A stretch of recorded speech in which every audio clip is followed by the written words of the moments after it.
At 26, on the eve of her wedding, she received a request from her fiancé, with whom she had been together for 18 years, to break off the engagement. The girl was glad that he had found happiness. That was enough. She had spent almost her entire childhood with him, the man closest to her. She hoped with all her heart that Johan, who had escaped the cage, would be happy. The girl began to have sudden bouts of nausea from the omega pheromones. It started ever since she removed the tag. It was horrible. 2 years later, Johan paid her a visit. And he wasn't alone, he introduced her to his child. The building where the auctions were being held was just one of them. It was a SW Group charity auction. The girl he had dumped by her boyfriend was there too. She wasn't very comfortable at this event because she was throwing up more often than usual. Who would have thought? The incomparable Cha Shia is the alpha who gets nauseous from the pheromones of the omegas. At this event, as usual, the women gossiped. Cha Shia told a story about her acquaintances Alpha from Gene Corporation and Omega from S Construction. They didn't have a good enough genetic compatibility, and they were engaged against their will anyway. And it looks like they were separated after all. It is said that they were kept under control from birth, so after breaking up the relationship, one of them decided to go study abroad. Even though Cha Shia knew them, she didn't know that they had separated. At that moment, her doctor came up to her and brought her some lemonade. He told her that her ex-hon Johan was here. And maybe he should tell her what was going on with her.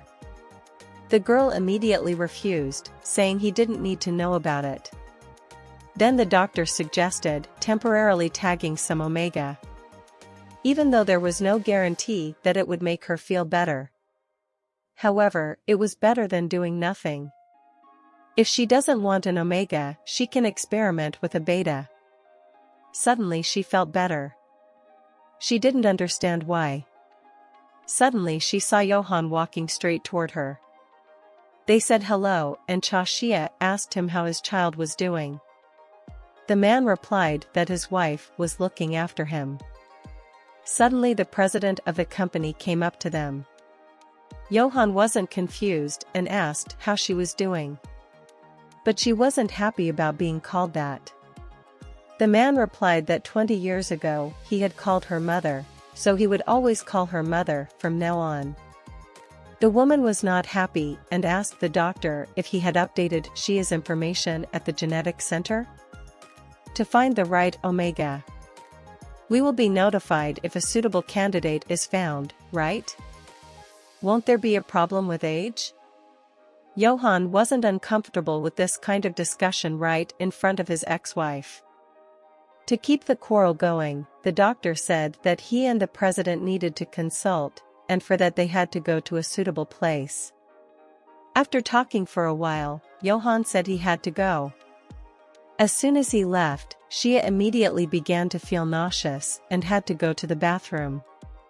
When she was already home, someone knocked on her door. She thought it was her secretary Minu. But when she opened the door, she could smell Omega's scent, which was pleasing to her. It was a young man. He said that the genetic center said that she was looking for a partner and he was the right candidate. The girl realized it was her mother's idea and said he should leave. But the man was persistent and asked to hear him out. All he wanted was the baby. He only asked to spend one night with her. One night would be enough to conceive a child. She wanted to figure it out, so she invited him over to her house. After looking up the genetic compatibility information from the lab, she saw that the genetic compatibility with this young man was 83%. That was very rare, a probability of such compatibility of about 0.01%. The young man didn't want to pass up such a chance. Then Shia asked, wouldn't it be better to go to a sperm bank? The young man replied that he had left that option for a last resort. It's a hard enough ordeal for Omega's body as it is. The woman realized that by one night he meant sex. He was offering her to be his alpha instrument. He was serious, and yet he seemed an interesting man to her. In the run-up to and during the alpha rut, omegas go crazy and literally cling to them. She's met plenty of omegas begging for the mark, and this man is normal on his feet, also proposing. Is that really what he wants? And this is the first omega, since Johann, whose smell is not repulsive. She said yes after thinking for a while, but she had a condition. She wanted to put a mark on him. A mark linking alpha and omega. In other words, she wanted a mutually agreed divorce a year after the birth. With child support, of course.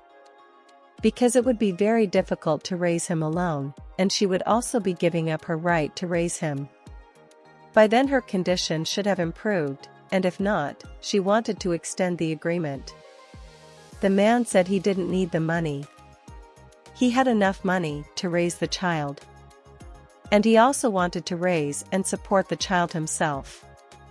The man offered to make an agreement when they were sure they were compatible. The girl didn't think the man would behave that way. She became very interested in him. So she asked him his name. He answered that his name was Zhu Hyun. After he told her his name, Shia suggested checking to see if they were genetically compatible. The young man went to take a shower, and when he came out his scent was even stronger. Cha Shia was already starting to get horny. The man undressed, and all night long, they made love. The next day, the girl woke up to the sun shining in her face. She didn't even immediately remember that yesterday she and the young man had tested their compatibility.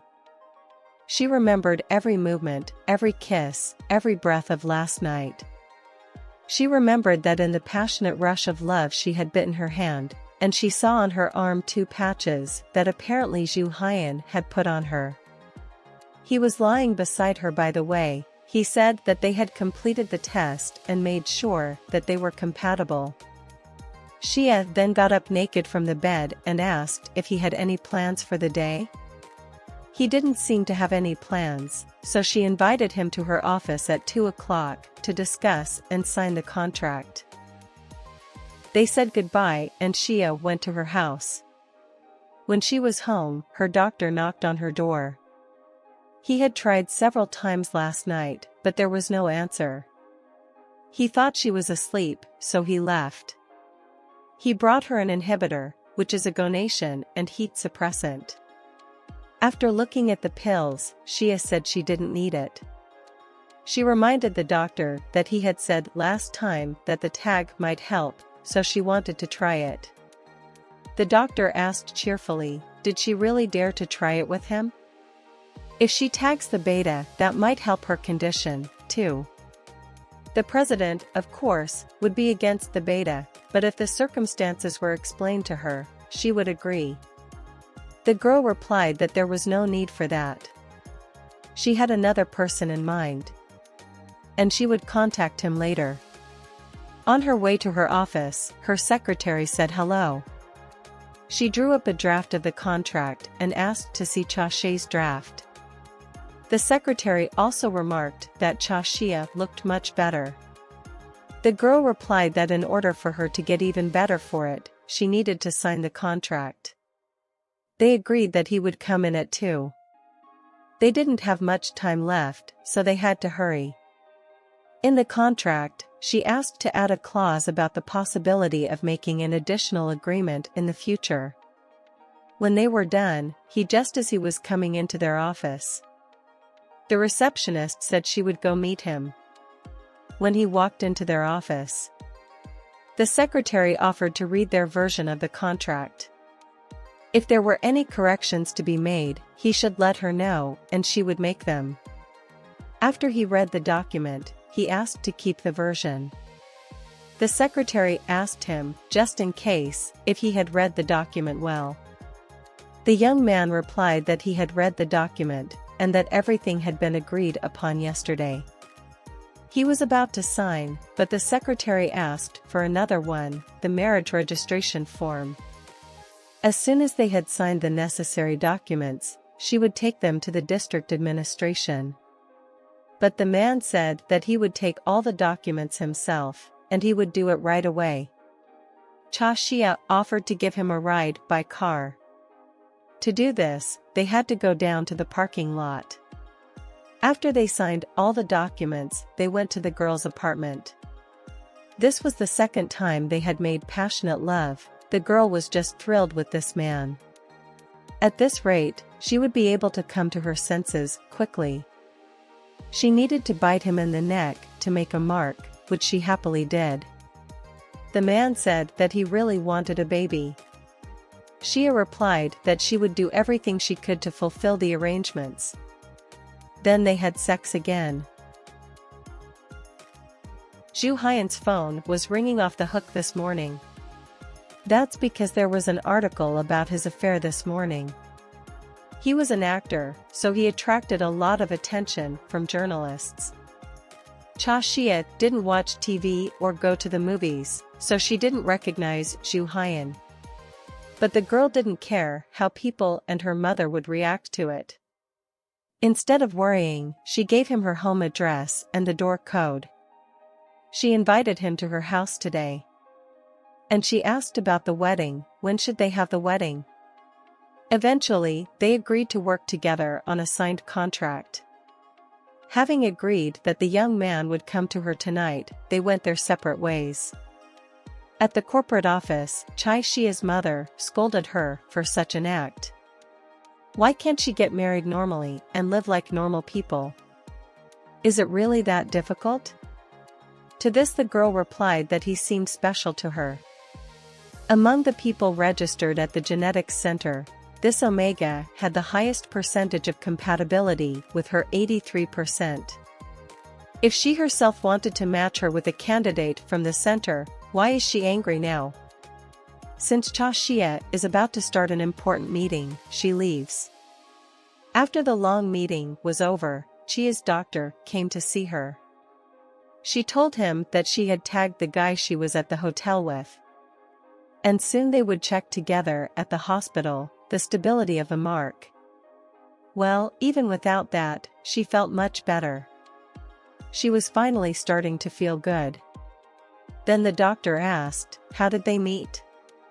He learned from her story that they met through the genetics center. This partner exceeded all expectations. But the doctor still didn't understand something. Mrs. Shia was against this method, so why did she do it? She didn't find out he was an actor until after the articles came out. The mark is placed, the problem is solved. Cha Shia answered firmly. She asked the doctor to make an appointment for them as soon as possible. Which he did as soon as he left the office. Already in the evening, when Ju Hyun returned home, he was hiding from reporters who wanted to interview him. When he went to his house, he was met by Hyun, a big handsome and pumped-up guy. He was his manager. He was angry at him for getting Hyun into so much trouble. Hearing that someone had come in, the manager called them both in. She didn't understand how this could even happen. It's been 26 years since he became an adult. He was already 25. The principal asked him to tell him everything in detail, according to the 6-question rule. After a short conversation, he admitted that he had been tagged. In that case, the director asked for alcohol and some fried chicken. Since Hyun has a partner, they should celebrate. On the other hand, it's a good thing it's SW Group's second daughter and not someone else. Who knew our quiet boy would get mixed up in such a mess? The director told me that due to an unexpected marriage, their business plan went south. Some scripts have been called off because of the news of his marriage. And he has to take full responsibility for the scripts they have left. Meanwhile, in Cha's office, Shia leaned back in her chair and remembered that it had been 3 years since she had breathed so freely. What ways she hadn't tried just to get rid of her reaction to the smell of the omegas. An omega that came on its own. And with a compatibility of 83%. Ju Hyun and the tag seemed to be the solution to her problems. Sitting and pondering, she suddenly wanted to go out for some fresh air. When she left the office and walked around the general office, all the employees were surprised. After all, she couldn't just walk to them before, because of the gagging and reflex she was starting to get. She went up to her secretary and offered to go outside for coffee together. As they drank coffee outside, the secretary froze a little and Shia stared intently at her phone because her husband had texted her. He said he was coming over at night, and it looked like there was no longer any need to meet the in-laws. When she finished this, the secretary said the break was over and she needed to have some meetings. As she was about to leave, Cha Shia asked her, "Are children a good thing?" Then the secretary replied that it's wonderful. Why, does she want to know what it's like before she has a baby? You have to think it through carefully first. The secretary answered as she left for the meeting.